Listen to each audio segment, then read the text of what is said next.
옛날 옛적 한양의 남촌, 해가 중천에 떴을 무렵 대청에서는 정중하고도 무거운 기운이 감돌고 있었습니다.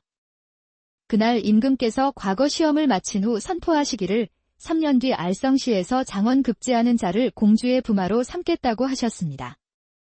이조판서 대감은 그 소식을 듣자마자 부채를 툭 던지고는 중얼거렸습니다. 이거 큰 일이로구나. 내 자식이 이제 겨우 16이지만 그 총명함이라면 장원도 불가능한 일은 아니지. 허나 부마가 된다는 것은 내 집안이 궁에 묵인다는 뜻이 아니더냐. 자유는 없고 체면만 남으니 이런 영광은 사양해야겠다. 며칠 밤을 고민하던 대감은 마침내 결심을 굳혔습니다. 그래, 장원을 하더라도 부마만은 피해야지. 혼인을 먼저 시켜놓으면 부마 자리에서 자연히 비켜날 수 있을 것이다. 대감은 곧바로 하인을 시켜 장안에서 이름난 매파 30명을 불러 모았습니다. 그 중에서도 말이 과하지 않고 중후하며 눈치가 빠른 한 여인을 골라 자리에 앉혔습니다. 자네는 말을 아끼는 사람이라 들었네? 내가 원하는 교수는 그저 곱기만 한 이가 아닐세. 마음이 깊고 성정이 단정하며 무엇보다 우리 집안과 어울릴 만한 기품을 지닌 처자여야 하네. 대감, 제가 모시는 교수는 곧 대감댁 며느리라 여기고 두 눈 부릅뜨고 찾아오겠습니다. 대감은 매파에게 금 한 냥을 쥐어주며 덧붙였습니다. 돈은 문제가 아닐세. 전국 팔도를 두루 다녀보되 놀이개며 비단이며 여인네가 혹할 만한 물건은 모두 꾸려가서 진실된 집안의 교수를 놓치지 말게. 매파는 머리를 숙여 인사하고 곧바로 길을 떠났습니다. 그녀의 가죽 가방에는 녹거울, 비단 조각, 금실 수놓은 놀이개, 연지와 곤지가 가득 채워져 있었습니다. 자, 귀한 교수를 만나면 이 물건들로 그 마음을 한번 살펴보자. 충청도를 지나 전라도를 들르고 경상도를 한 바퀴 돈 매파는 마음이 급해졌습니다. 곱고 착한 교수야 많았지만 대감댁 며느리감으로는 뭔가 한 끗이 부족했어. 과분한 욕심일까? 그러다 다시 충청도 아산 땅의 한반촌에 이르게 되었습니다. 하늘은 맑고 길가에는 매화향이 은은했습니다. 마을 어귀를 지나다 허름하지만 단정한 집 하나를 보게 되었지요. 담 너머로 마당을 거닐고 있는 앗이 하나가 눈에 띄었습니다. 옷매무새는 수수했지만 발걸음 하나 흐트러짐이 없어 보였습니다. 매파가 그 집 대문을 두드리자 하녀 하나가 나와 맞았습니다. 예, 손님이십니까? 안으로 드시지요. 하녀가 매파를 맞이하는 동안 아씨는 조용히 웃으며 차와 다과상을 내오게 했습니다. 먼 길 오셨으니 허기나 채우고 쉬어 가시지요. 그 따뜻한 말 한마디, 거드름 한 점 없는 눈빛, 말끝마다 묻어나는 예의와 정결함에 매파는 속으로 감탄했습니다. 이 아이로구나. 기품과 도량이 모두 있구나. 시골 양반집 딸이라 하나 명문대가의 살림도 거뜬히 꾸릴 것이야. 매파는 조심스럽게 준비해온 물건들을 꺼내 보여주었습니다.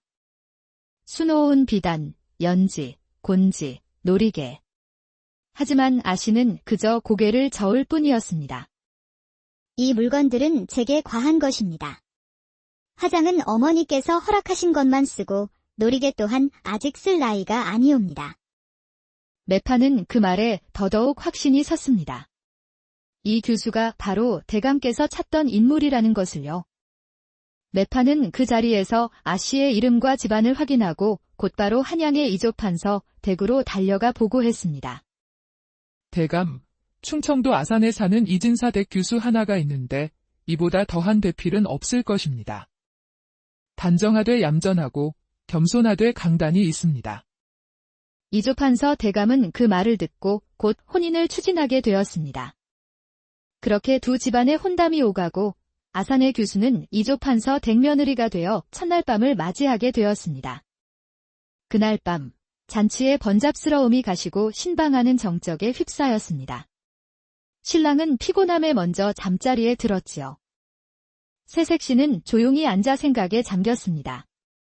이제부터 내가 이 집안의 며느리라니 어찌하면 어른들께 패 끼치지 않을 수 있을까? 바로 그때였습니다. 조심스럽게 문이 열리는 소리가 들렸고 그림자 하나가 어둠 속에서 살금살금 신방 안으로 스며들고 있었습니다. 새색 씨는 놀라지 않고 담담히 말을 꺼냈습니다. 이 밤중에 말도 없이 문을 열고 들어오는 걸 보니 도둑이로구나. 그림자가 움찔했습니다. 멀리 가지 말고 내 말을 들으시오. 신부는 천천히 일어나 초롱불을 켰고 그 불빛 속에 낯선 사내의 얼굴이 드러났습니다. 그는 허름한 옷차림에 해진 집신을 신고 있었지요. 나는 오늘 이 집에 막 시집온 새댁이오. 이런 날에 도둑을 맞았다는 소문이 나면 내 체면은 물론이고 집안의 명예도 땅에 떨어질 것이오. 허나 당신도 오죽 궁하여 이리 왔겠소. 내가 당신을 책망하고자 하는 것은 아니오. 그 말에 도둑은 말문을 잃고 그저 고개를 숙였습니다. 신부는 자신의 손목에서 금 놀이개 하나를 풀어내밀며 말했습니다. 이건 부모님께서 혼인날 주신 것이나 이제 내 소유물이오. 이걸 팔아 가족을 부양하시고 대신 다시는 이 집에 발을 들이지 마시오. 도둑은 덜덜 떨리는 손으로 놀이개를 받았습니다. 이런 대접은 평생 처음이었습니다. 그는 무릎을 꿇듯 허리를 숙이고는 조용히 신방을 빠져나갔습니다. 하지만 그 밤 이후 도둑은 한순간도 그 아씨의 얼굴과 말을 잊을 수 없었습니다. 이 은혜를 잊지 않는다면 그걸로 충분하오. 그분의 은혜를 결코 잊지 않으리라. 며칠 후 그는 도성밖 장터에서 금 놀이개를 팔아 꽤 큰 돈을 손에 쥐었습니다. 그 돈으로 쌀을 사고 옷을 사서 병든 부모님을 봉양하고 아이들에게는 죽을 끓여 먹였습니다. 그는 장터 인근에서 풍파리를 하며 성실한 일꾼으로 살아갔고 매월 초가 되면 한양 남촌 쪽을 바라보며 큰 절을 올렸습니다. 은혜 잊지 않겠습니다. 반드시 갚겠습니다. 세월은 흘렀고 가난은 여전했지만 그의 마음에는 고마움이 쌓여 삶을 버틸 힘이 되었습니다. 그러던 어느 해 겨울, 혹독한 추위와 눈보라에 쌀값이 치솟고 식량이 바닥났습니다. 장터마저 문을 닫자 그는 다시 기로에 놓였습니다. 밤이 깊도록 고민하던 그는 아내가 잠든 틈을 타 조용히 집을 나섰습니다. 내 다시 이 길을 가야겠구나. 하지만 남촌은 안 된다. 그 댁엔 빚이 있지. 나는 북촌으로 가야 한다. 그는 남쪽을 등지고 북촌 골목으로 향했습니다. 그의 발걸음엔 슬픔과 각오가 함께 실려 있었습니다. 북촌은 남촌과 풍경이 달랐습니다. 집들은 더 고요했고 담장은 높았지요. 그는 담을 넘을 집을 찾다 병조판서 댁이라 불리는 큰 기와집 앞에 이르렀습니다. 그 집안 연못 한가운데에는 정자처럼 꾸며진 별채가 있었고 그 너머에서 등불이 깜빡이고 있었습니다. 도둑은 궁금한 마음에 그늘 아래 몸을 숨긴 채 별채를 바라보았습니다. 그때 안쪽에서 휘파람 소리가 길게 울렸습니다. 순간 별채의 문이 열리고 하나씨가 조심스럽게 얼굴을 내밀었습니다. 그녀는 손에 들고 있던 하얀 비단을 담장 너머로 살짝 던졌습니다. 곧 그 비단을 잡고 누군가가 담장을 타고 넘어오기 시작했습니다. 그런데 맙서사 달빛 아래 드러난 그 인물은 출가한 중이었습니다. 도둑은 숨이 멎을 듯 놀랐습니다. 아씨는 그 중을 맞이하며 작은 목소리로 웃으며 말했습니다. 대사님, 왜 이리 늦으셨어요? 금강산에 다녀오느라 늦었소. 아가씨, 혼례가 가까워졌다 들었는데 어찌 이리 태연하시오. 그래서 오늘 이 밤에 결정을 내리려는 것이오. 그 아이와 혼례를 치르더라도 내 마음은 대사님께 있소. 혼례 날 밤, 신랑을 처치하고 이 못 속에 그 시신을 버리면 당분간은 아무도 모를 것이오. 그리하고 나면 우리는 혼인 예물을 챙겨 만주로 떠나면 그만이지요. 그 말을 들은 도둑은 전율을 느꼈습니다. 이 집이 병조판서 댁, 곧 이조판서 댁의 사돈댁이라 들었는데 그 신랑이 바로 16년 전 나를 살려준 그 아씨의 아들이라면 안 된다. 이건 그냥 넘어갈 일이 아니다. 이 밤이 그 아이의 마지막 밤이 되게 둘 수는 없다. 도둑은 입술을 깨물며 몸을 낮추었고 그날 밤 별채 그림자 속에서 은혜를 갚을 기회를 기다렸습니다. 날이 밝기 전에 도둑은 곧장 남촌으로 향했습니다. 그가 향한 곳은 바로 이조판서 댁, 은혜를 베푼 아씨가 사는 곳이었습니다. 집 앞에 도착한 도둑은 대문 앞에서 떨리는 목소리로 외쳤습니다. 이보시오. 제 말 좀 전해주시오. 나는 16년 전 이 집 신방에 들었던 도둑이오. 뭐라? 도둑이 와서 대감마님을 뵙겠다고. 썩 물러가지 못할까? 제발 전해주시오. 목숨을 걸고 전하러 왔소이다. 그 소란의 안채에서 마님이 외당으로 나왔습니다. 도둑은 그녀를 보고 그 자리에 엎드려 머리를 조아렸습니다. 마님.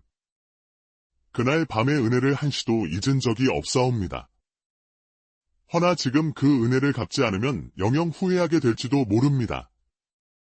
자네, 그날 내 놀이개를 가져간 사내가 맞느냐? 예, 맞사옵니다. 그 놀이개 덕에 부모 처자를 먹이고 16년을 살았습니다. 헌데 오늘 밤 마님의 아드님께서 큰 위기에 놓여 있사옵니다. 그제야 마님의 눈에 놀라움과 긴장이 감돌았고 곧 남편과 아들을 불러 이야기를 듣게 했습니다. 도둑은 병조판서 댁에서 보고 들은 모든 일을 빠짐없이 이야기했습니다. 그 아씨는 중과 내통 중이었고 혼례 첫날 밤 신랑을 해치고 시신을 못에 던지려 했습니다. 그 신랑이 바로 마님의 아들이 아니겠습니까? 자리에 함께한 마님의 아들은 침착하게 고개를 끄덕였습니다. 혼례는 파할 수 없습니다. 병조판서 댁과의 혼인 파기는 온 장안의 수치가 될 것입니다. 허나 반드시 이 음모는 막아야겠소? 그대, 혼례날 나와 함께 가 주시겠소? 마님의 은혜를 갚을 기회라면 제 목숨이라도 아깝지 않사옵니다. 혼례날 화려한 행렬과 함께 혼례식이 열렸습니다. 신방은 병조판서 댁별채 연못 한가운데에 차려졌지요. 밤이 깊어가자 신랑은 일부러 배를 문지르며 신음하기 시작했습니다. 갑자기 배가 아픈 듯하오. 하녀들이 약을 가져오고 소란이 인틈을 타 아씨는 슬그머니 자리에서 일어나 별채 뒤편 괴짝으로 다가갔습니다. 그녀가 뚜껑을 열자 그 안에서 몸을 웅크린 중이 기어 나왔습니다. 이제 시작이요, 대사님. 오늘이 바로 그날이요. 두 사람이 이를 치를 준비를 할 때였습니다. 밖에 누구 없느냐? 장인어른과 장모님을 이곳으로 모셔주시오. 병조판서와 부인이 당황한 얼굴로 방 안에 들어서자 신랑이 조용히 일어났습니다.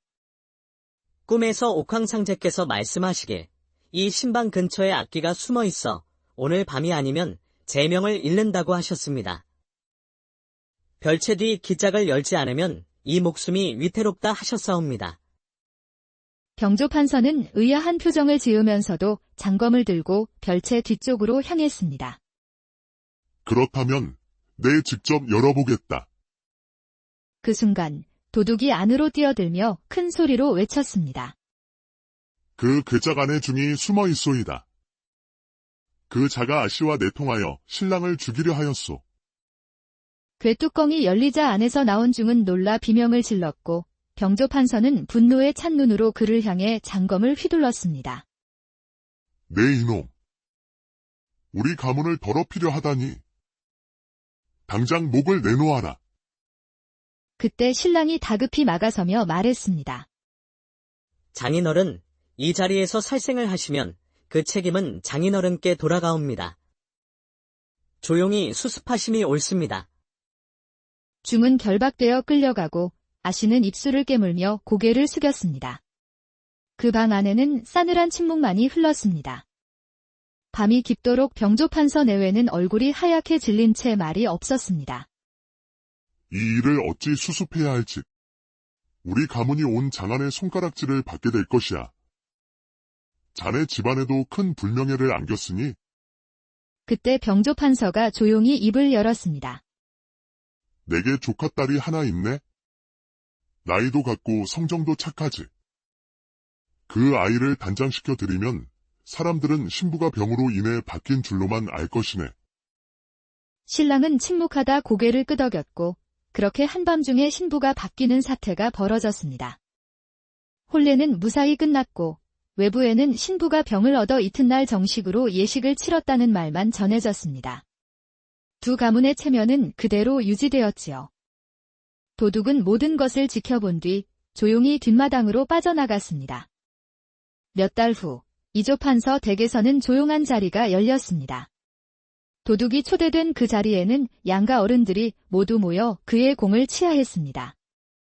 그날 밤 자네가 없었다면 이 가문은 물론 조선의 명예도 잃을 뻔했지. 우리가 입은 은혜가 더 크다네. 신랑은 금괴 하나를 내밀며 말했습니다. 이건 그저 사례가 아니요. 당신은 장부요, 의인이요. 이 금으로 당신과 당신의 가족이 세상 끝 어디서라도 편히 살 수 있도록 쓰시오. 도둑은 그 말을 듣고 끝내 울음을 터뜨렸습니다. 제가 무엇이라고? 제가 이 은혜를 어찌 잊겠사옵니까? 그리하여 그는 금을 짊어지고 아내와 자식을 데리고 한양을 떠났습니다. 그는 만주 땅에 정착하여 장사를 시작했고 수년이 흐르자 이름난 거부가 되어 마을 사람들에게 큰 존경, 옛날 옛적 한양의 남촌, 해가 중천에 떴을 무렵 대청에서는 정중하고도 무거운 기운이 감돌고 있었습니다. 그날 임금께서 과거 시험을 마친 후 선포하시기를 3년 뒤 알성시에서 장원 급제하는 자를 공주의 부마로 삼겠다고 하셨습니다. 이조판서 대감은 그 소식을 듣자마자 부채를 툭 던지고는 중얼거렸습니다. 허, 이거 큰 일이로구나. 내 자식이 이제 겨우 16이지만 그 총명함이라면 장원도 불가능한 일은 아니지. 허나 부마가 된다는 것은 내 집안이 궁에 묵인다는 뜻이 아니더냐. 자유는 없고 체면만 남으니 이런 영광은 사양해야겠다. 며칠 밤을 고민하던 대감은 마침내 결심을 굳혔습니다. 그래, 장원을 하더라도 부마만은 피해야지. 혼인을 먼저 시켜놓으면 부마 자리에서 자연히 비켜날 수 있을 것이다. 대감은 곧바로 하인을 시켜 장안에서 이름난 매파 30명을 불러 모았습니다. 그 중에서도 말이 과하지 않고 중후하며 눈치가 빠른 한 여인을 골라 자리에 앉혔습니다. 자네는 말을 아끼는 사람이라 들었네? 내가 원하는 규수는 그저 곱기만 한 이가 아닐세. 마음이 깊고 성정이 단정하며 무엇보다 우리 집안과 어울릴 만한 기품을 지닌 처자여야 하네. 대감, 제가 모시는 교수는 곧 대감댁 며느리라 여기고 두 눈 부릅뜨고 찾아오겠습니다. 대감은 매파에게 금 한 냥을 쥐어주며 덧붙였습니다.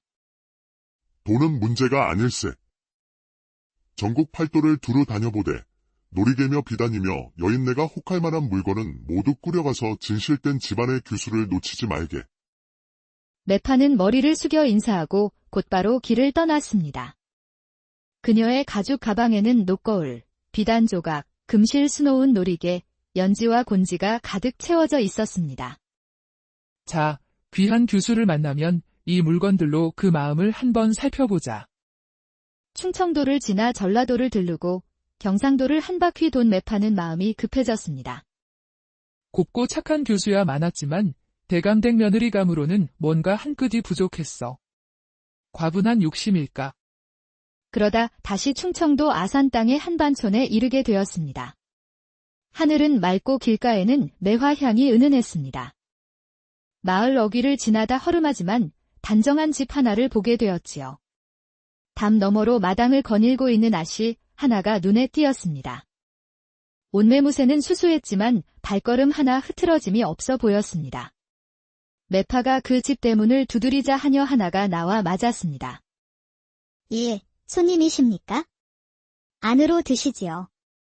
하녀가 매파를 맞이하는 동안 아씨는 조용히 웃으며 차와 다과상을 내오게 했습니다. 먼 길 오셨으니 허기나 채우고 쉬어 가시지요. 그 따뜻한 말 한마디, 거드름 한 점 없는 눈빛, 말끝마다 묻어나는 예의와 정결함에 매파는 속으로 감탄했습니다. 이 아이로구나. 기품과 도량이 모두 있구나. 시골 양반집 딸이라 하나 명문대가의 살림도 거뜬히 꾸릴 것이야. 매파는 조심스럽게 준비해온 물건들을 꺼내 보여주었습니다. 수놓은 비단, 연지, 곤지, 놀이개. 하지만 아씨는 그저 고개를 저을 뿐이었습니다. 이 물건들은 제게 과한 것입니다. 화장은 어머니께서 허락하신 것만 쓰고 놀이개 또한 아직 쓸 나이가 아니옵니다. 매파는 그 말에 더더욱 확신이 섰습니다. 이 교수가 바로 대감께서 찾던 인물이라는 것을요. 매파는 그 자리에서 아씨의 이름과 집안을 확인하고 곧바로 한양의 이조판서 댁으로 달려가 보고했습니다. 대감, 충청도 아산에 사는 이진사댁 교수 하나가 있는데 이보다 더한 대필은 없을 것입니다. 단정하되 얌전하고 겸손하되 강단이 있습니다. 이조판서 대감은 그 말을 듣고 곧 혼인을 추진하게 되었습니다. 그렇게 두 집안의 혼담이 오가고 아산의 교수는 이조판서 댁며느리가 되어 첫날 밤을 맞이하게 되었습니다. 그날 밤 잔치의 번잡스러움이 가시고 신방하는 정적에 휩싸였습니다. 신랑은 피곤함에 먼저 잠자리에 들었지요. 새색시는 조용히 앉아 생각에 잠겼습니다.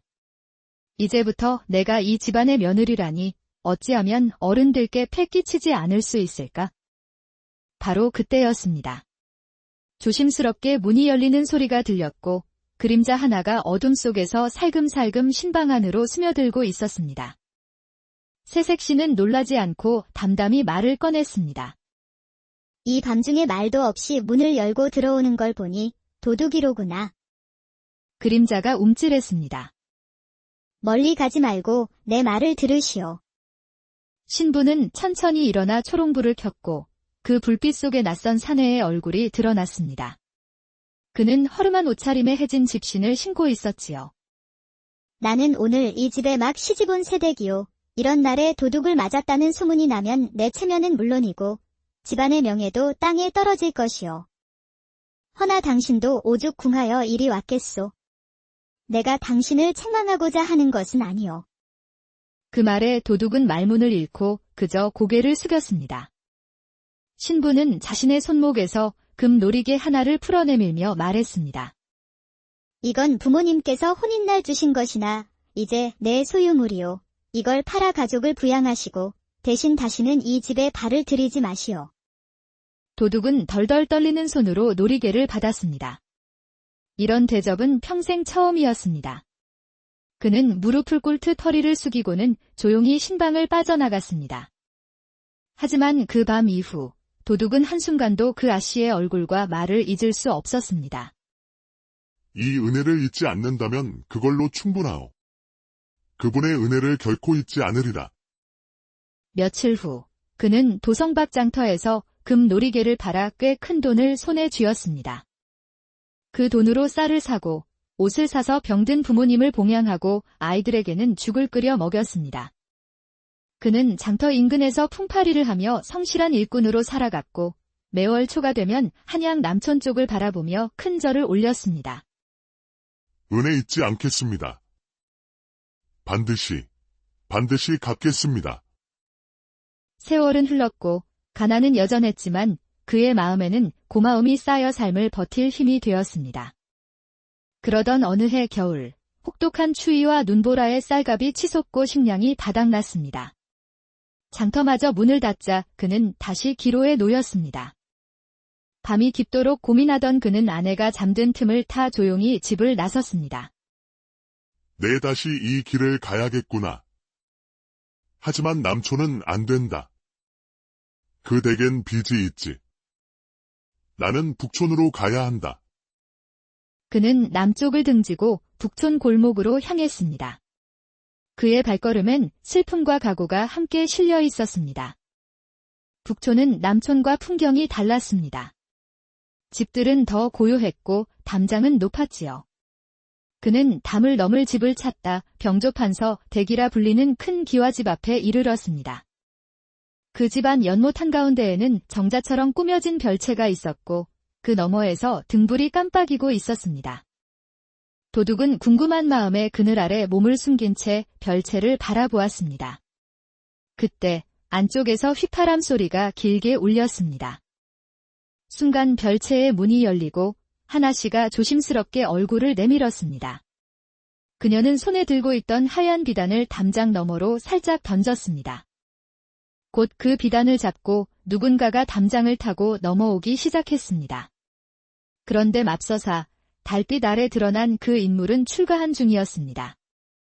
도둑은 숨이 멎을 듯 놀랐습니다. 아씨는 그 중을 맞이하며 작은 목소리로 웃으며 말했습니다. 대사님, 왜 이리 늦으셨어요? 금강산에 다녀오느라 늦었소.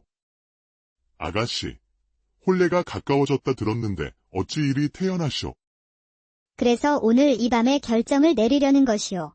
그 아이와 혼례를 치르더라도 내 마음은 대사님께 있소. 혼례 날 밤, 신랑을 처치하고 이 못 속에 그 시신을 버리면 당분간은 아무도 모를 것이오. 그리하고 나면 우리는 혼인 예물을 챙겨 만주로 떠나면 그만이지요. 그 말을 들은 도둑은 전율을 느꼈습니다. 이 집이 병조판서 댁, 곧 이조판서 댁의 사돈댁이라 들었는데 그 신랑이 바로 16년 전 나를 살려준 그 아씨의 아들이라면 안 된다. 이건 그냥 넘어갈 일이 아니다. 이 밤이 그 아이의 마지막 밤이 되게 둘 수는 없다. 도둑은 입술을 깨물며 몸을 낮추었고 그날 밤 별채 그림자 속에서 은혜를 갚을 기회를 기다렸습니다. 날이 밝기 전에 도둑은 곧장 남촌으로 향했습니다. 그가 향한 곳은 바로 이조판서 댁, 은혜를 베푼 아씨가 사는 곳이었습니다. 집 앞에 도착한 도둑은 대문 앞에서 떨리는 목소리로 외쳤습니다. 이보시오. 제 말 좀 전해주시오. 나는 16년 전 이 집 신방에 들었던 도둑이오. 뭐라? 도둑이 와서 대감마님을 뵙겠다고. 썩 물러가지 못할까? 제발 전해주시오. 목숨을 걸고 전하러 왔소이다. 그 소란의 안채에서 마님이 외당으로 나왔습니다. 도둑은 그녀를 보고 그 자리에 엎드려 머리를 조아렸습니다. 마님. 그날 밤의 은혜를 한시도 잊은 적이 없사옵니다. 허나 지금 그 은혜를 갚지 않으면 영영 후회하게 될지도 모릅니다. 자네, 그날 내 놀이개를 가져간 사내가 맞느냐? 예, 맞사옵니다. 그 놀이개 덕에 부모 처자를 먹이고 16년을 살았습니다. 헌데 오늘 밤 마님의 아드님께서 큰 위기에 놓여 있사옵니다. 그제야 마님의 눈에 놀라움과 긴장이 감돌았고 곧 남편과 아들을 불러 이야기를 듣게 했습니다. 도둑은 병조판서 댁에서 보고 들은 모든 일을 빠짐없이 이야기했습니다. 그 아씨는 중과 내통 중이었고 혼례 첫날 밤 신랑을 해치고 시신을 못에 던지려 했습니다. 그 신랑이 바로 마님의 아들이 아니겠습니까? 자리에 함께한 마님의 아들은 침착하게 고개를 끄덕였습니다. 혼례는 파할 수 없습니다. 병조판서 댁과의 혼인 파기는 온 장안의 수치가 될 것입니다. 허나 반드시 이 음모는 막아야겠소? 그대, 혼례날 나와 함께 가 주시겠소? 마님의 은혜를 갚을 기회라면 제 목숨이라도 아깝지 않사옵니다. 혼례날 화려한 행렬과 함께 혼례식이 열렸습니다. 신방은 병조판서 댁별채 연못 한가운데에 차려졌지요. 밤이 깊어가자 신랑은 일부러 배를 문지르며 신음하기 시작했습니다. 갑자기 배가 아픈 듯하오. 하녀들이 약을 가져오고 소란이 인틈을 타 아씨는 슬그머니 자리에서 일어나 별채 뒤편 괴짝으로 다가갔습니다. 그녀가 뚜껑을 열자 그 안에서 몸을 웅크린 중이 기어 나왔습니다. 이제 시작이요, 대사님. 오늘이 바로 그날이요. 두 사람이 이를 치를 준비를 할 때였습니다. 밖에 누구 없느냐? 장인어른과 장모님을 이곳으로 모셔주시오. 병조판서와 부인이 당황한 얼굴로 방 안에 들어서자 신랑이 조용히 일어났습니다. 꿈에서 옥황상제께서 말씀하시길 이 신방 근처에 악귀가 숨어 있어 오늘 밤이 아니면 제명을 잃는다고 하셨습니다. 별채 뒤 기짝을 열지 않으면 이 목숨이 위태롭다 하셨사옵니다. 병조판서는 의아한 표정을 지으면서도 장검을 들고 별채 뒤쪽으로 향했습니다. 그렇다면 내 직접 열어보겠다. 그 순간 도둑이 안으로 뛰어들며 큰 소리로 외쳤습니다. 그 괴작 안에 중이 숨어 있소이다. 그 자가 아씨와 내통하여 신랑을 죽이려 하였소. 궤뚜껑이 열리자 안에서 나온 중은 놀라 비명을 질렀고 병조판서는 분노에 찬 눈으로 그를 향해 장검을 휘둘렀습니다. 내 이놈. 우리 가문을 더럽히려 하다니. 당장 목을 내놓아라. 그때 신랑이 다급히 막아서며 말했습니다. 장인어른, 이 자리에서 살생을 하시면 그 책임은 장인어른께 돌아가옵니다. 조용히 수습하심이 옳습니다. 중은 결박되어 끌려가고 아씨는 입술을 깨물며 고개를 숙였습니다. 그 방 안에는 싸늘한 침묵만이 흘렀습니다. 밤이 깊도록 병조판서 내외는 얼굴이 하얗게 질린 채 말이 없었습니다. 이 일을 어찌 수습해야 할지. 우리 가문이 온 장안의 손가락질을 받게 될 것이야. 자네 집안에도 큰 불명예를 안겼으니. 그때 병조판서가 조용히 입을 열었습니다. 내게 조카딸이 하나 있네. 나이도 같고 성정도 착하지. 그 아이를 단장시켜 드리면 사람들은 신부가 병으로 인해 바뀐 줄로만 알 것이네. 신랑은 침묵하다 고개를 끄덕였고 그렇게 한밤중에 신부가 바뀌는 사태가 벌어졌습니다. 혼례는 무사히 끝났고 외부에는 신부가 병을 얻어 이튿날 정식으로 예식을 치렀다는 말만 전해졌습니다. 두 가문의 체면은 그대로 유지되었지요. 도둑은 모든 것을 지켜본 뒤 조용히 뒷마당으로 빠져나갔습니다. 몇 달 후 이조판서 댁에서는 조용한 자리가 열렸습니다. 도둑이 초대된 그 자리에는 양가 어른들이 모두 모여 그의 공을 치하했습니다. 그날 밤 자네가 없었다면 이 가문은 물론 조선의 명예도 잃을 뻔했지. 우리가 입은 은혜가 더 크다네. 신랑은 금괴 하나를 내밀며 말했습니다. 이건 그저 사례가 아니요. 당신은 장부요, 의인이요. 이 금으로 당신과 당신의 가족이 세상 끝 어디서라도 편히 살 수 있도록 쓰시오. 도둑은 그 말을 듣고 끝내 울음을 터뜨렸습니다. 제가 무엇이라고? 제가 이 은혜를 어찌 잊겠사옵니까? 그리하여 그는 금을 짊어지고 아내와 자식을 데리고 한양을 떠났습니다. 그는 만주 땅에 정착하여 장사를 시작했고 수년이 흐르자 이름난 거부가 되어 마을 사람들에게 큰 존경, 옛날 옛적 한양의 남촌, 해가 중천에 떴을 무렵 대청에서는 정중하고도 무거운 기운이 감돌고 있었습니다. 그날 임금께서 과거 시험을 마친 후 선포하시기를 3년 뒤 알성시에서 장원 급제하는 자를 공주의 부마로 삼겠다고 하셨습니다. 이조판서 대감은 그 소식을 듣자마자 부채를 툭 던지고는 중얼거렸습니다. 허, 이거 큰 일이로구나. 내 자식이 이제 겨우 16이지만 그 총명함이라면 장원도 불가능한 일은 아니지. 허나 부마가 된다는 것은 내 집안이 궁에 묵인다는 뜻이 아니더냐. 자유는 없고 체면만 남으니 이런 영광은 사양해야겠다. 며칠 밤을 고민하던 대감은 마침내 결심을 굳혔습니다. 그래, 장원을 하더라도 부마만은 피해야지.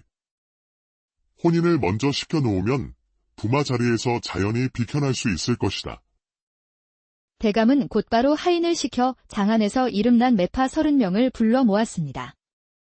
그 중에서도 말이 과하지 않고 중후하며 눈치가 빠른 한 여인을 골라 자리에 앉혔습니다. 자네는 말을 아끼는 사람이라 들었네? 내가 원하는 교수는 그저 곱기만 한 이가 아닐세. 마음이 깊고 성정이 단정하며 무엇보다 우리 집안과 어울릴 만한 기품을 지닌 처자여야 하네.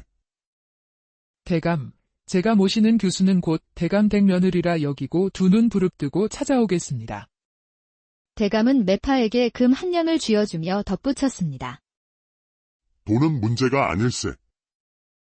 전국 팔도를 두루 다녀보되 놀이개며 비단이며 여인네가 혹할 만한 물건은 모두 꾸려가서 진실된 집안의 교수를 놓치지 말게.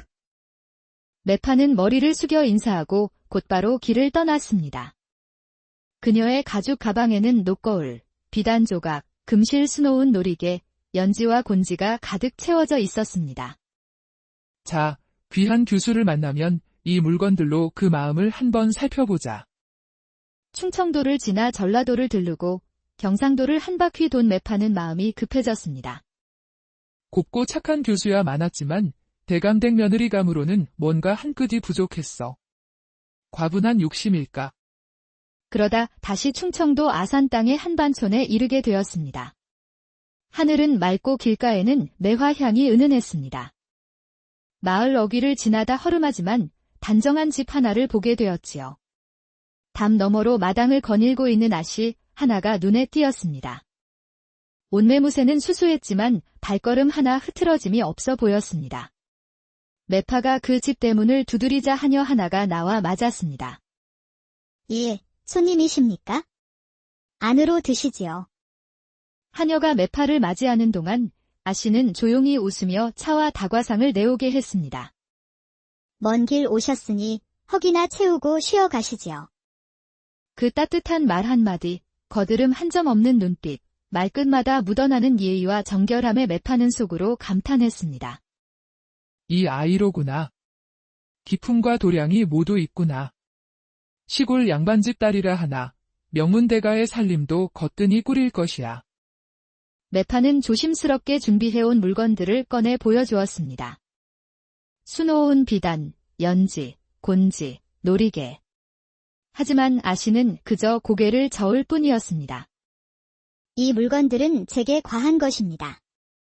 화장은 어머니께서 허락하신 것만 쓰고 놀이개 또한 아직 쓸 나이가 아니옵니다. 매파는 그 말에 더더욱 확신이 섰습니다. 이 교수가 바로 대감께서 찾던 인물이라는 것을요. 매파는 그 자리에서 아씨의 이름과 집안을 확인하고 곧바로 한양의 이조판서 댁으로 달려가 보고했습니다. 대감, 충청도 아산에 사는 이진사댁 교수 하나가 있는데 이보다 더한 대필은 없을 것입니다. 단정하되 얌전하고 겸손하되 강단이 있습니다.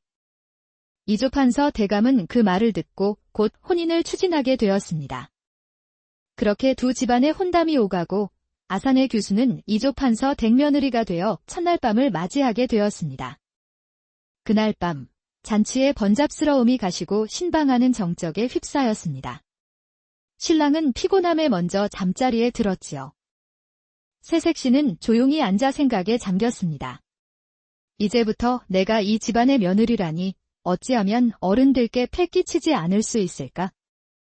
바로 그때였습니다. 조심스럽게 문이 열리는 소리가 들렸고 그림자 하나가 어둠 속에서 살금살금 신방 안으로 스며들고 있었습니다. 새색시는 놀라지 않고 담담히 말을 꺼냈습니다. 이 밤중에 말도 없이 문을 열고 들어오는 걸 보니 도둑이로구나. 그림자가 움찔했습니다. 멀리 가지 말고 내 말을 들으시오. 신부는 천천히 일어나 초롱불을 켰고 그 불빛 속에 낯선 사내의 얼굴이 드러났습니다. 그는 허름한 옷차림에 해진 집신을 신고 있었지요. 나는 오늘 이 집에 막 시집온 새댁이오. 이런 날에 도둑을 맞았다는 소문이 나면 내 체면은 물론이고 집안의 명예도 땅에 떨어질 것이오. 허나 당신도 오죽 궁하여 이리 왔겠소. 내가 당신을 책망하고자 하는 것은 아니오. 그 말에 도둑은 말문을 잃고 그저 고개를 숙였습니다. 신부는 자신의 손목에서 금 놀이개 하나를 풀어내밀며 말했습니다. 이건 부모님께서 혼인날 주신 것이나 이제 내 소유물이오. 이걸 팔아 가족을 부양하시고 대신 다시는 이 집에 발을 들이지 마시오.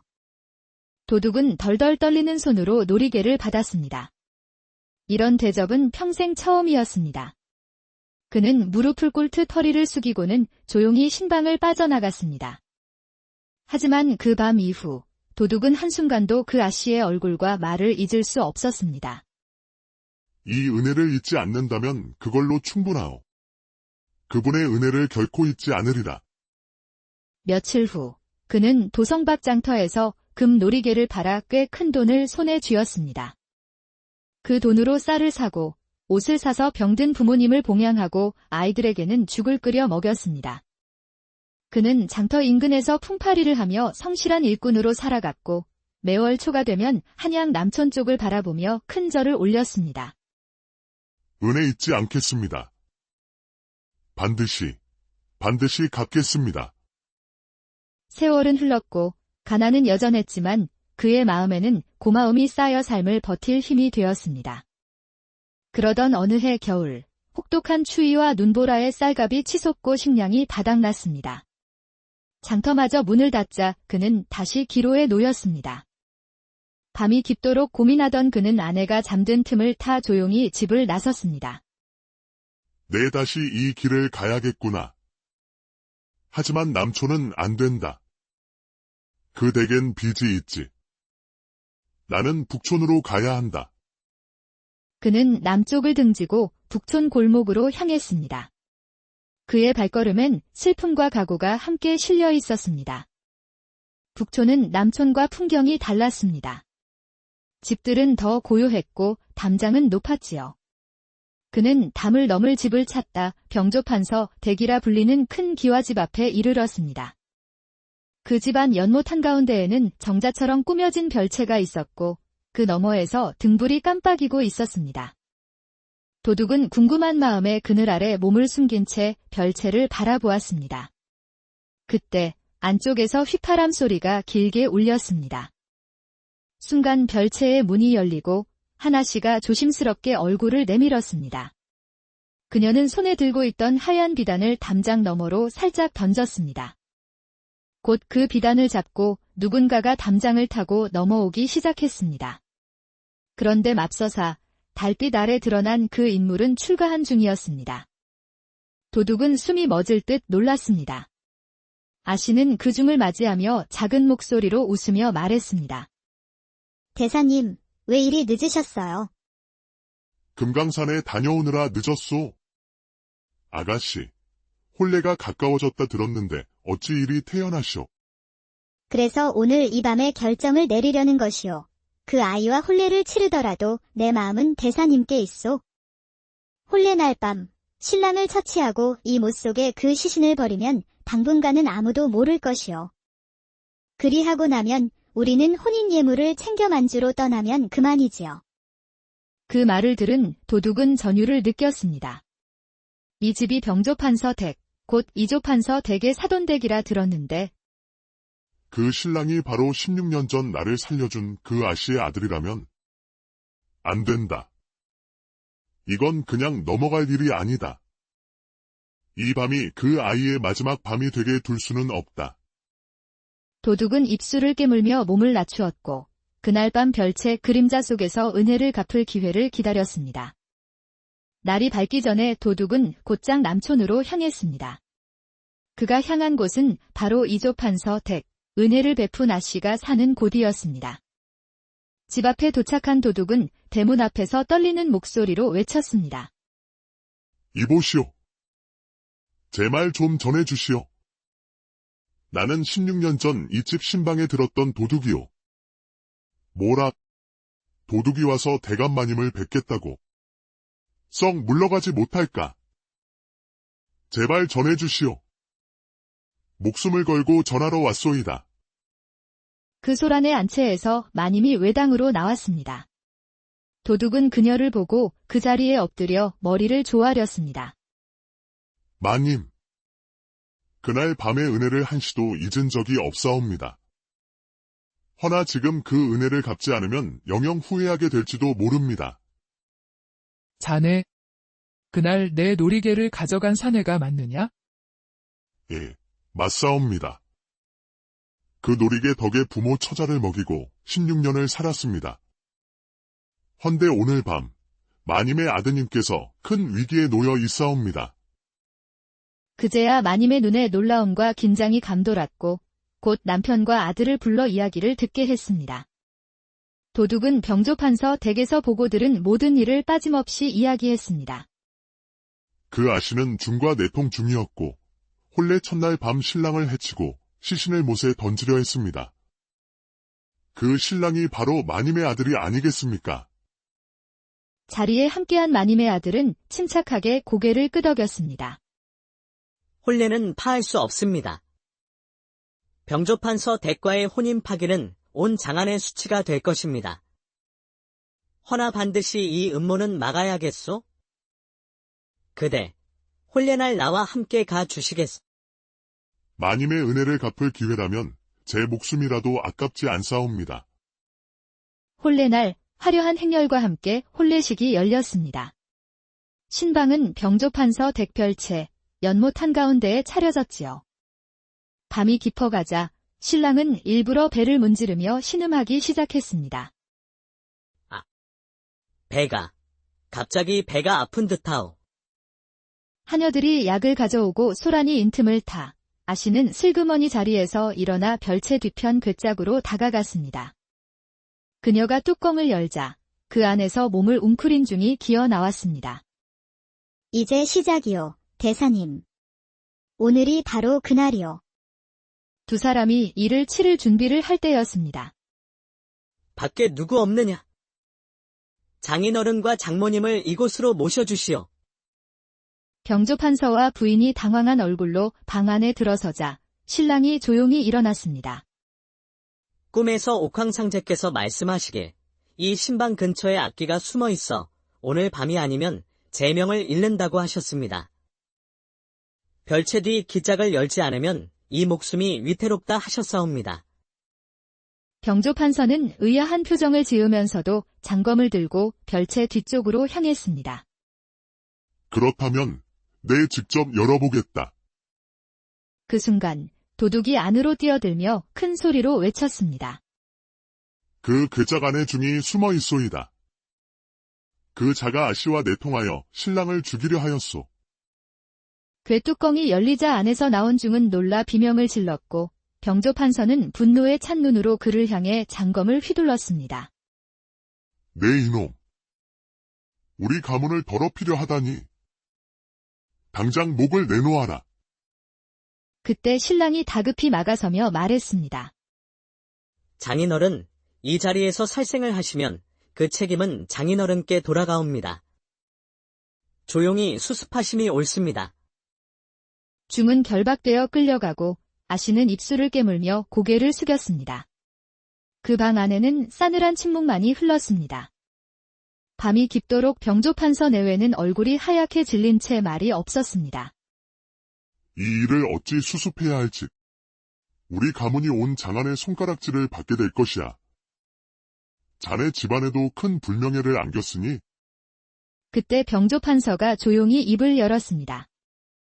내게 조카딸이 하나 있네. 나이도 같고 성정도 착하지. 그 아이를 단장시켜 드리면 사람들은 신부가 병으로 인해 바뀐 줄로만 알 것이네. 신랑은 침묵하다 고개를 끄덕였고 그렇게 한밤중에 신부가 바뀌는 사태가 벌어졌습니다.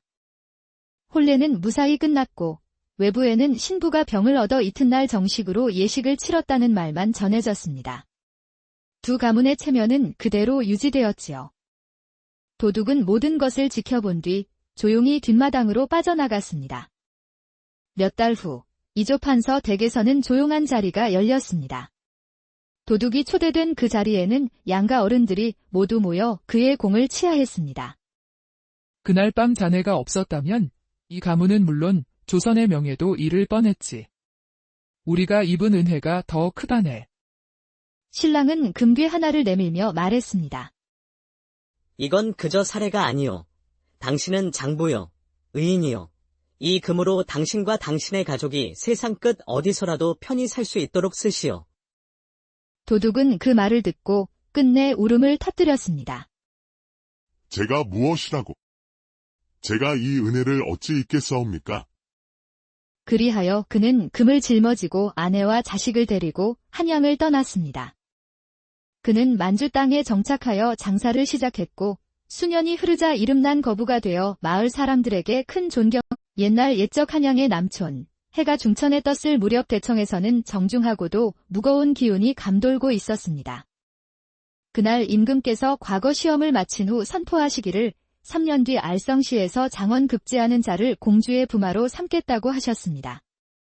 이조판서 대감은 그 소식을 듣자마자 부채를 툭 던지고는 중얼거렸습니다. 이거 큰 일이로구나.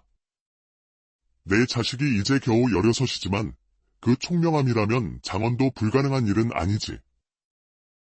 허나 부마가 된다는 것은 내 집안이 궁에 묵인다는 뜻이 아니더냐. 자유는 없고 체면만 남으니 이런 영광은 사양해야겠다. 며칠 밤을 고민하던 대감은 마침내 결심을 굳혔습니다. 그래, 장원을 하더라도 부마만은 피해야지. 혼인을 먼저 시켜놓으면 부마 자리에서 자연히 비켜날 수 있을 것이다. 대감은 곧바로 하인을 시켜 장안에서 이름난 매파 30명을 불러 모았습니다. 그 중에서도 말이 과하지 않고 중후하며 눈치가 빠른 한 여인을 골라 자리에 앉혔습니다. 자네는 말을 아끼는 사람이라 들었네? 내가 원하는 규수는 그저 곱기만 한 이가 아닐세. 마음이 깊고 성정이 단정하며 무엇보다 우리 집안과 어울릴 만한 기품을 지닌 처자여야 하네. 대감, 제가 모시는 교수는 곧 대감 댁며느리라 여기고 두 눈 부릅뜨고 찾아오겠습니다. 대감은 매파에게 금 한 냥을 쥐어주며 덧붙였습니다. 돈은 문제가 아닐세. 전국 팔도를 두루 다녀보되 놀이개며 비단이며 여인네가 혹할 만한 물건은 모두 꾸려가서 진실된 집안의 규수를 놓치지 말게. 매파는 머리를 숙여 인사하고 곧바로 길을 떠났습니다. 그녀의 가죽 가방에는 녹거울, 비단 조각, 금실 수놓은 놀이개, 연지와 곤지가 가득 채워져 있었습니다. 자, 귀한 교수를 만나면 이 물건들로 그 마음을 한번 살펴보자. 충청도를 지나 전라도를 들르고 경상도를 한 바퀴 돈 매파는 마음이 급해졌습니다. 곱고 착한 교수야 많았지만 대감댁 며느리감으로는 뭔가 한 끗이 부족했어. 과분한 욕심일까? 그러다 다시 충청도 아산 땅의 한반촌에 이르게 되었습니다. 하늘은 맑고 길가에는 매화향이 은은했습니다. 마을 어귀를 지나다 허름하지만 단정한 집 하나를 보게 되었지요. 담 너머로 마당을 거닐고 있는 앗이 하나가 눈에 띄었습니다. 옷매무새는 수수했지만 발걸음 하나 흐트러짐이 없어 보였습니다. 매파가 그 집 대문을 두드리자 하녀 하나가 나와 맞았습니다. 예, 손님이십니까? 안으로 드시지요. 하녀가 매파를 맞이하는 동안 아씨는 조용히 웃으며 차와 다과상을 내오게 했습니다. 먼 길 오셨으니 허기나 채우고 쉬어 가시지요. 그 따뜻한 말 한마디, 거드름 한 점 없는 눈빛, 말끝마다 묻어나는 예의와 정결함에 매파는 속으로 감탄했습니다. 이 아이로구나. 기품과 도량이 모두 있구나. 시골 양반집 딸이라 하나 명문대가의 살림도 거뜬히 꾸릴 것이야. 매파는 조심스럽게 준비해온 물건들을 꺼내 보여주었습니다. 수놓은 비단, 연지, 곤지, 놀이개. 하지만 아씨는 그저 고개를 저을 뿐이었습니다. 이 물건들은 제게 과한 것입니다. 화장은 어머니께서 허락하신 것만 쓰고 놀이개 또한 아직 쓸 나이가 아니옵니다. 매파는 그 말에 더더욱 확신이 섰습니다. 이 교수가 바로 대감께서 찾던 인물이라는 것을요. 매파는 그 자리에서 아씨의 이름과 집안을 확인하고 곧바로 한양의 이조판서 댁으로 달려가 보고했습니다. 대감, 충청도 아산에 사는 이진사댁 교수 하나가 있는데 이보다 더한 대필은 없을 것입니다. 단정하되 얌전하고 겸손하되 강단이 있습니다. 이조판서 대감은 그 말을 듣고 곧 혼인을 추진하게 되었습니다. 그렇게 두 집안의 혼담이 오가고 아산의 교수는 이조판서 댁며느리가 되어 첫날 밤을 맞이하게 되었습니다. 그날 밤 잔치의 번잡스러움이 가시고 신방하는 정적에 휩싸였습니다. 신랑은 피곤함에 먼저 잠자리에 들었지요. 새색시는 조용히 앉아 생각에 잠겼습니다. 이제부터 내가 이 집안의 며느리라니 어찌하면 어른들께 패 끼치지 않을 수 있을까? 바로 그때였습니다. 조심스럽게 문이 열리는 소리가 들렸고 그림자 하나가 어둠 속에서 살금살금 신방 안으로 스며들고 있었습니다. 새색시는 놀라지 않고 담담히 말을 꺼냈습니다. 이 밤중에 말도 없이 문을 열고 들어오는 걸 보니 도둑이로구나. 그림자가 움찔했습니다. 멀리 가지 말고 내 말을 들으시오. 신부는 천천히 일어나 초롱불을 켰고 그 불빛 속에 낯선 사내의 얼굴이 드러났습니다. 그는 허름한 옷차림에 해진 집신을 신고 있었지요. 나는 오늘 이 집에 막 시집온 새댁이요. 이런 날에 도둑을 맞았다는 소문이 나면 내 체면은 물론이고 집안의 명예도 땅에 떨어질 것이요. 허나 당신도 오죽 궁하여 이리 왔겠소. 내가 당신을 책망하고자 하는 것은 아니요. 그 말에 도둑은 말문을 잃고 그저 고개를 숙였습니다. 신부는 자신의 손목에서 금 놀이개 하나를 풀어내밀며 말했습니다. 이건 부모님께서 혼인날 주신 것이나 이제 내 소유물이요. 이걸 팔아 가족을 부양하시고 대신 다시는 이 집에 발을 들이지 마시오. 도둑은 덜덜 떨리는 손으로 놀이개를 받았습니다. 이런 대접은 평생 처음이었습니다. 그는 무릎을 꿇듯 허리를 숙이고는 조용히 신방을 빠져나갔습니다. 하지만 그 밤 이후 도둑은 한순간도 그 아씨의 얼굴과 말을 잊을 수 없었습니다. 이 은혜를 잊지 않는다면 그걸로 충분하오. 그분의 은혜를 결코 잊지 않으리라. 며칠 후 그는 도성밖 장터에서 금 놀이개를 팔아 꽤 큰 돈을 손에 쥐었습니다. 그 돈으로 쌀을 사고 옷을 사서 병든 부모님을 봉양하고 아이들에게는 죽을 끓여 먹였습니다. 그는 장터 인근에서 풍파리를 하며 성실한 일꾼으로 살아갔고 매월 초가 되면 한양 남촌 쪽을 바라보며 큰 절을 올렸습니다. 은혜 잊지 않겠습니다. 반드시 갚겠습니다. 세월은 흘렀고 가난은 여전했지만 그의 마음에는 고마움이 쌓여 삶을 버틸 힘이 되었습니다. 그러던 어느 해 겨울, 혹독한 추위와 눈보라에 쌀값이 치솟고 식량이 바닥났습니다. 장터마저 문을 닫자 그는 다시 기로에 놓였습니다. 밤이 깊도록 고민하던 그는 아내가 잠든 틈을 타 조용히 집을 나섰습니다. 내 다시 이 길을 가야겠구나. 하지만 남촌은 안 된다. 그 댁엔 빚이 있지. 나는 북촌으로 가야 한다. 그는 남쪽을 등지고 북촌 골목으로 향했습니다. 그의 발걸음엔 슬픔과 각오가 함께 실려 있었습니다. 북촌은 남촌과 풍경이 달랐습니다. 집들은 더 고요했고 담장은 높았지요. 그는 담을 넘을 집을 찾다 병조판서 댁이라 불리는 큰 기와집 앞에 이르렀습니다. 그 집안 연못 한가운데에는 정자처럼 꾸며진 별채가 있었고 그 너머에서 등불이 깜빡이고 있었습니다. 도둑은 궁금한 마음에 그늘 아래 몸을 숨긴 채 별채를 바라보았습니다. 그때 안쪽에서 휘파람 소리가 길게 울렸습니다. 순간 별채의 문이 열리고 하나씨가 조심스럽게 얼굴을 내밀었습니다. 그녀는 손에 들고 있던 하얀 비단을 담장 너머로 살짝 던졌습니다. 곧 그 비단을 잡고 누군가가 담장을 타고 넘어오기 시작했습니다. 그런데 맙서사 달빛 아래 드러난 그 인물은 출가한 중이었습니다.